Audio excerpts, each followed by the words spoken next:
Hello everyone, this is your host Damaris Ramos for Latina Role Models, and tonight we have Marisol Romany. Marisol Romany. Marisol, tonight it's about you. So I want them to get to know you. So this is the first time we've seen each other. Yes. I don't even want to make a mistake and say who recommended you, but they make a great selection. So go ahead, tell me, where is it that you're from? Thank you. I'm from Puerto Rico, originally from Puerto Rico. And Puerto Rico? Carolina. Carolina, and I moved here to Orlando actually when I was 11 years old. Tell me about before, growing up in Puerto Rico, your experiences. Growing up in Puerto Rico was, for me, it was normal. I was used to seeing everything, everyone, whether it was that we went to Luquillo, whether it was that we went to Camuy, Humacao. Everybody was loving, everybody was kind. And at 11 years old, all that I would see is someone treating a child with kindness. So you have very good experiences in Puerto Rico. I have good memories. So then you moved to... So we moved to Orlando and started school here, and How was that? It was a little bit different. It was a little strange at the beginning because I was not bilingual when we arrived. But I felt like the school system in Puerto Rico actually prepared us. I felt like we were probably about a year ahead. So the school work the content was not as difficult as I expected. It was a matter of acquiring the language, the speaking skills. So what helped you to get there? To manage the language, to learn and... Okay, so you're going to think it's funny, but actually TV. Actually looking at newscasters, because one of the things, if you and anyone pays attention to looking at the news, their accent is reduced. They use probably the least accent of any kind because they need to communicate in a clear manner. And they had a story to tell. And when you follow the story and you're listening to the language that is being used, when you're hearing a story, you pick up the sequence of how words should be put together. So that's a big part of what helped me.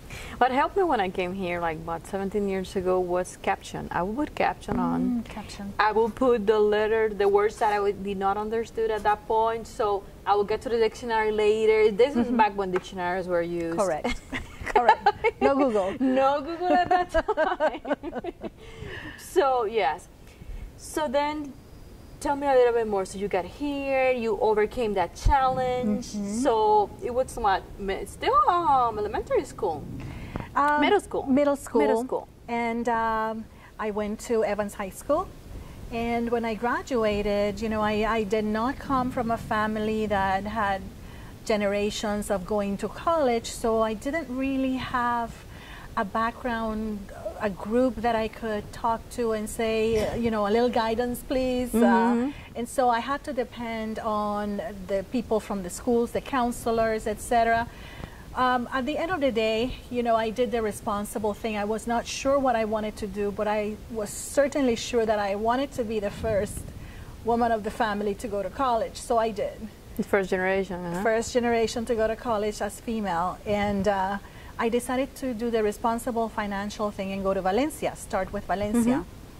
And you're one of the few locals. Yes, homegrown here.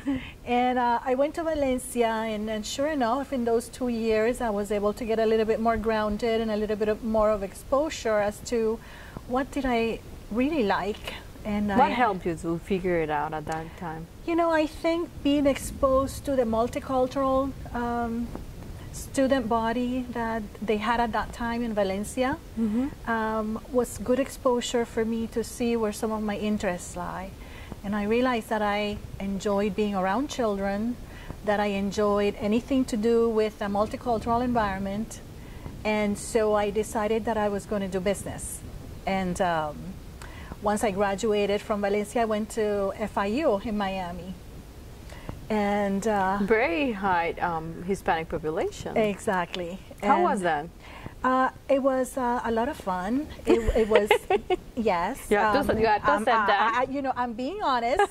It was a lot of fun because, we are Hispanic, And many people do not know that we have 21 Spanish-speaking countries, all with a different culture and the different flavors of the interests that each culture brings. And it was a lot of fun to get to know the full gist of the culture. Plus, I met my husband there, of course. Part of the cultural diversity. Part of the cultural diversity. I actually met him in his first and only semester at FIU. Well, that was his purpose. And that's what I told him all our married life, 30 years now. Wow. And you were saying that he's from Trinidad and Tobago. Trinidad and Tobago, yes. And yes, he was just there to meet me. That's it. But we both graduated and moved to Trinidad and Tobago for 13 years. So what was your role when you were there? You know, tell me about your experiences and how do you think that defined who you are today? Interesting, because people ask me, what did you have in common? You know, Trinidad and Tobago has a very strong British background, Hindu population, Chinese population, and so nobody knew what my husband was when I told him that I married someone from Trinidad and Tobago. And of course, you know, he's like most of us, he's a mix. And Puerto Ricans were a mix. Correct. And his family owned a manufacturing company of adhesives. And so my role was as a starting mother and wife, and supporting my husband through his career with the family business. But as a professional, I became a little bit anxious to do something. So I went back to what was my interest. At the time that I was in Trinidad and Tobago, they opened, and by they I mean the government, opened trade and industry. So trade opened with the Caribbean. Mm-hmm. And Trinidad and Tobago was able to import and export to Latin America. So there was a high interest in senior level executives to learn Spanish. So I opened, I was actually invited by one of the banking executives to train his senior leadership. They wanted to open banks in Latin America without the use of interpreters or a third party to intervene in their behalf. That was very wise of them. Yes, conducting business in the same language. Huh? It makes sense to do it directly. So they wanted not only to learn the language, but also to learn the culture, which made the learning fun. And so other industries started to hear about it. So I went from supporting the banking industry. So what was your title to the then? manufacturing. I was the director of the center.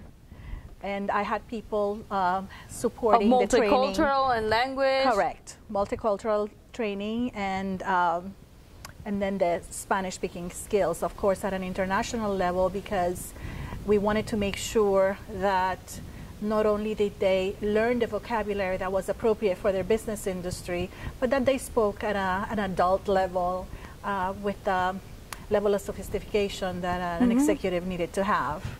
And how was that experience? How fast they learn? Because it's a big difference, you know, of the language.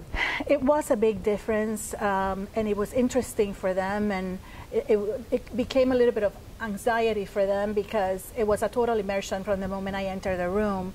We were speaking in Spanish, and we would videotape each other speaking, and they would have to create a scenario as to what case they were going to manage. For example, one of the banks wanted to open a branch in Cuba, and didn't, you know, they needed to learn what was doing business with Cuba like. And one of the things that they had to learn was that nobody could go and own a business outright, that the government had to own a 51% and above. So very important fact. Yes, and other business details. How do they react, you know, seeing a woman? And we're talking about a couple years ago, isn't it? Yes. Hi. You are taking a breather there. How was that? You know, I was a little bit anxious at first. I was in a country where I was the minority, not only in gender, but also in race. And the expectation of what a woman stands for was totally different. And however, you know, we're speaking about, we have role models, and some of my role models were very strong women that went into their industry with a soft hand, but with a strong hand. And you have to remember that I didn't seek the business at first. I was actually invited because they really wanted to do business. So that was definitely a difference, because otherwise would it be probably a clash?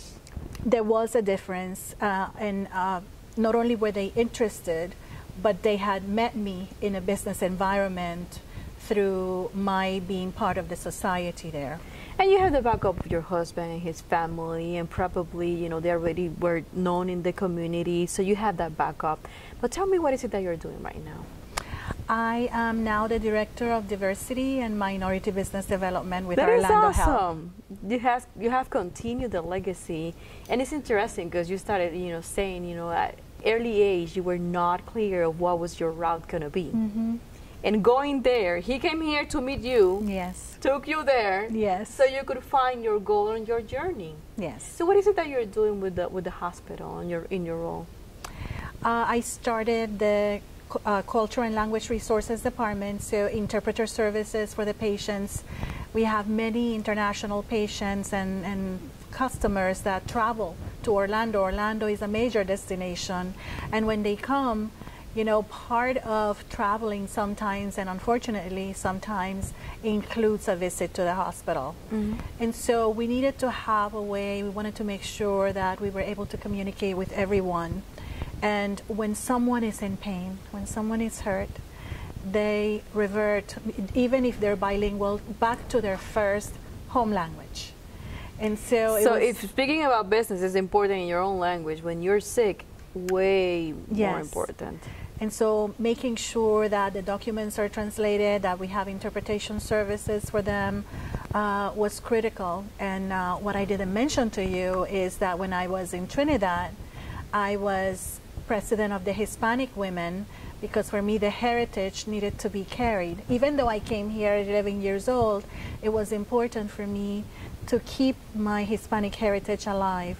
So throughout life, I made sure that I took Spanish classes in literature, reading, writing, etc., to make sure I kept the language skills going. So you're telling me you found enough Hispanic women there to have a network there? Yes. Remember, Trinidad and Tobago is very close to Venezuela and Latin America, so there were many embassies there. Again, as the trade opened, it was a hub for embassies of Latin America. So I can imagine you really, you know, broke your heart probably when you have to leave all that and when you know, developed there. Unbelievable. We have come to an end, but for those women who are looking and you are, you know, impressed with what you've been doing, what would be your recommendation? And that's going to be our last words. Make sure you keep who you are intact. It doesn't matter where you go. People recognize the value that you bring to the table if it's honest, if it's intentional, and if it's meant to give to the community.